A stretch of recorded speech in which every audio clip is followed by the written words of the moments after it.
कितनी बार कह चुका हूं मैंने कि मेरे दोस्त आए हुए हैं, मेरी इज्जत का ख्याल क्या करें। ये ले 500 रुपए और अभी यहां से चली जाए, चली जाए। अब बस कर दे ये ड्रामा, जाए यहां से और दोबारा मत आना।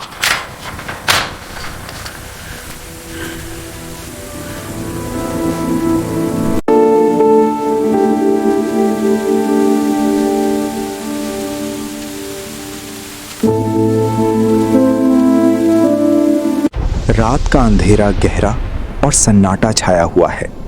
आसमान से तेज बारिश बरस रही है।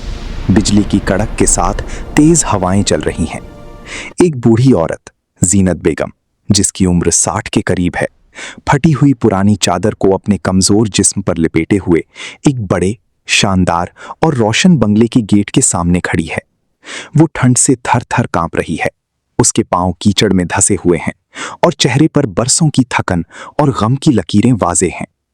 अंदर से बुलंद कहकहे, मौसीकी की धुनें और खुशी की आवाजें बाहर तक आ रही हैं, जो उसकी तन्हाई को और भी तकलीफदेह बना रही हैं।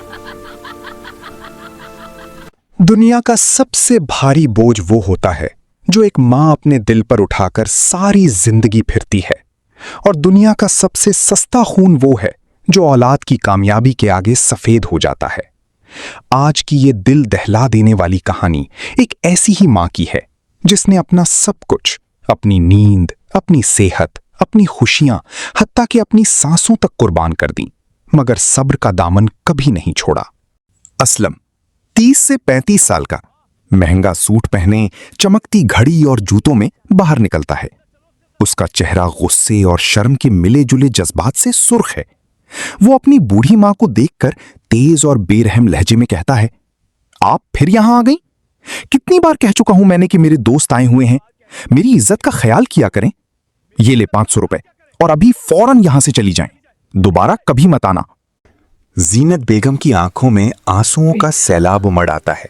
उसकी आवाज थरथराती हुई है, बेटा, 2 दिन से घर में चूल्हा नहीं जला। मैं सिर्फ तेरी तबीयत पूछने आई थी, बस एक बार देख लूं कि मेरा बेटा ठीक तो है। तेरी मां हूं ना, तेरा ख्याल किए बगैर कैसे रह सकती हूं? असलम गुस्से में चीखता है, मैं बिल्कुल ठीक हूं, अब बस कर दें ये ड्रामा, जाएं यहां से। वो जोर से गेट बंद कर देता है। मां के लरसते हाथ से नोट गिरकर कीचड़ में लथड़ जाता है। जीनत बेगम आहिस्ता से झुकती है, नोट उठाती है, उसे चादर में साफ करती है और बारिश में भीगती हुई, रोती हुई वापस चल पड़ती है। उसके दिल में दर्द की लहरें उठ रही हैं, मगर लबों पर कोई शिकवा नहीं। अब सोचें 20 साल पहले की उन गुजरे लम्हात को। शदीद धूप में जीनत बेगम लोगों के घरों में कपड़े धो रही है। उसके नाजुक हाथ जख्मी और फटे हुए हैं, खून की बूंदें पानी में मिल रही हैं, मगर वो मुस्कुराकर घर वापस आती है और छोटे असलम को स्कूल का बस्ता थमाती है।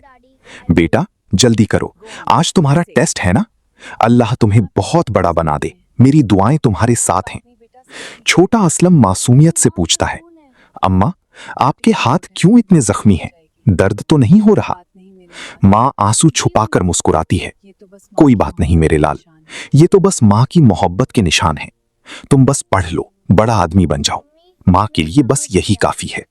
जीनत बेगम ने शौहर की अचानक वफात के बाद सारी दुनिया के दुख सह लिए।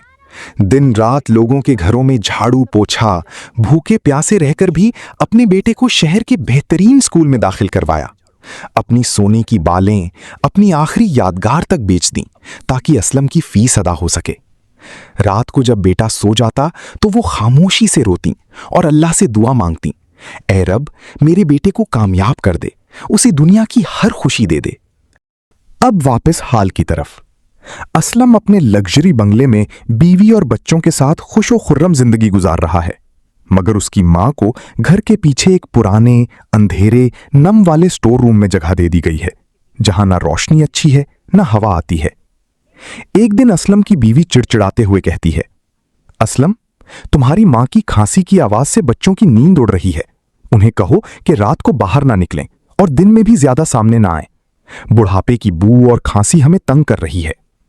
असलम बेरुखी से सर हिलाता है, जी मैं बात कर लूंगा। इसके बाद से जीनत बेगम और भी खामोश हो गई। भूख प्यास से बेहाल, खांसी आती तो मुंह पर 2 हाथ रखकर दबा लेती ताकि किसी को तकलीफ ना हो। वो चुपचाप अपने छोटे से कमरे में बैठी रहती, दीवार से टेक लगाकर, और दिल ही दिल में दुआ करती, ऐ अल्लाह मेरे बेटे को खुश रखना, उसकी बीवी और बच्चों को भी खुश रखना। मैं तो बस उनकी खुशी देखकर मर भी जाऊं तो कोई गम नहीं। एक रात जीनत बेगम की तबीयत अचानक बहुत खराब हो जाती है। बुखार में उसका जिस्म तप रहा है, सांस लेने में तकलीफ हो रही है। वो बिस्तर पर लेटी हुई है और कमजोर लरसती आवाज में बार बार बड़बड़ा रही है, बेटा थोड़ा सा पानी, बस एक घूंट पानी दे दो मेरे लाल, माँ बहुत प्यास से मर रही है। मगर घर में पार्टी का शोर बुलंद है, मौसीकी की बुलंद आवाजें, मेहमानों के कहकहे, गिलासों की टकराहट, सब कुछ माँ की कमजोर आवाज को ढांप रहा है। कोई नहीं सुनता, कोई नहीं आता। अगली सुबह असलम नाश्ता करके कदरे बेसब्री से माँ के कमरे में दाखिल होता है। वो कहता है, माँ उठो, ये नए कपड़े ले लो, आज तुम्हें शहर से बाहर एक रिश्तेदार के घर छोड़कर आना है। अब यहां रहना तुम्हारे लिए भी और हमारे लिए भी मुश्किल हो गया है। वो माँ का हाथ पकड़ता है तो वो बर्फ की तरह ठंडा है। जीनत बेगम की आंखें बंद हैं, चेहरे पर एक अजीब सी सुकून की कैफियत है। वो इस दुनिया से हमेशा के लिए जा चुकी हैं। असलम का दिल धक से रह जाता है। वो घबराकर चीखता है, माँ माँ उठो, मगर कोई जवाब नहीं। तकिए के नीचे से एक पुरानी पीले पड़े हुए सफ़ात वाली डायरी मिलती है।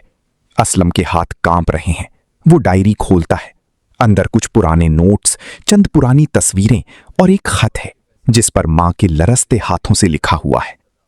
डायरी में लिखा था, मेरे प्यारे बेटे असलम, मुझे पता है कि अब मैं तुम्हें बोझ लगने लगी हूं। तुम मुझसे तंग हो चुके हो। मैंने अपनी सारी दवाइयों के पैसे बचा कर रखे हैं ताकि तुम्हारी नई गाड़ी की किस्त अदा हो सके। बस एक बार मुस्कुराकर मुझे देख लिया करो। मां को और कुछ नहीं चाहिए। तुम खुश रहो, तुम्हारी बीवी और बच्चे खुश रहें, यही मेरी आखिरी दुआ है। अगर मैं मर भी जाऊं तो मुझे माफ कर देना। सलम डायरी हाथ से छोड़ देता है। वो घुटनों के बल मां के बिस्तर के पास गिर पड़ता है। मां की पुरानी चादर को सीने से लगाकर जार जार रोता है। उसकी चीखें घर में गूंज रही हैं। मां मुझे माफ कर दो मां, मैंने दुनिया की खातिर अपनी जन्नत खो दी। मैंने तुम्हारा दिल कितना तोड़ा, कितनी बार तुम्हें रोका, कितनी बार तुम्हें बोझ समझा। मां एक बार आंखें खोल लो, मुझे माफ कर दो। मैंने तुम्हारी कुर्बानियों को कभी नहीं पहचाना, अब तो बस पशेमानी रह गई है। असलम की आंखों से आंसुओं का सैलाब बह रहा है। घर में अब भी मेहमानों की खुशी की आवाजें आ रही हैं, मगर असलम के दिल में एक तूफान उठ रहा है। वो समझ चुका है कि उसने अपनी मां जैसी जन्नत खो दी है। दोस्तों, आज ही अपनी माँ बाप की कदर करें, उनके साथ वक्त गुजारें, उनकी बात सुनें, उनकी खिदमत करें, क्योंकि जब ये साया सर से उठ जाता है तो पूरी दुनिया की दौलत भी वो सुकून, वो मोहब्बत और वो आराम नहीं खरीद सकती जो माँ की गोद में, माँ की दुआओं में मिलता है। माँ की कुर्बानियां कभी फरामोश ना करें। अल्लाह हमें सबको अपने वालिदैन की खिदमत करने, उनकी इज्जत करने और उनकी खुशी का बायस बनने की तौफीक दे। आमीन।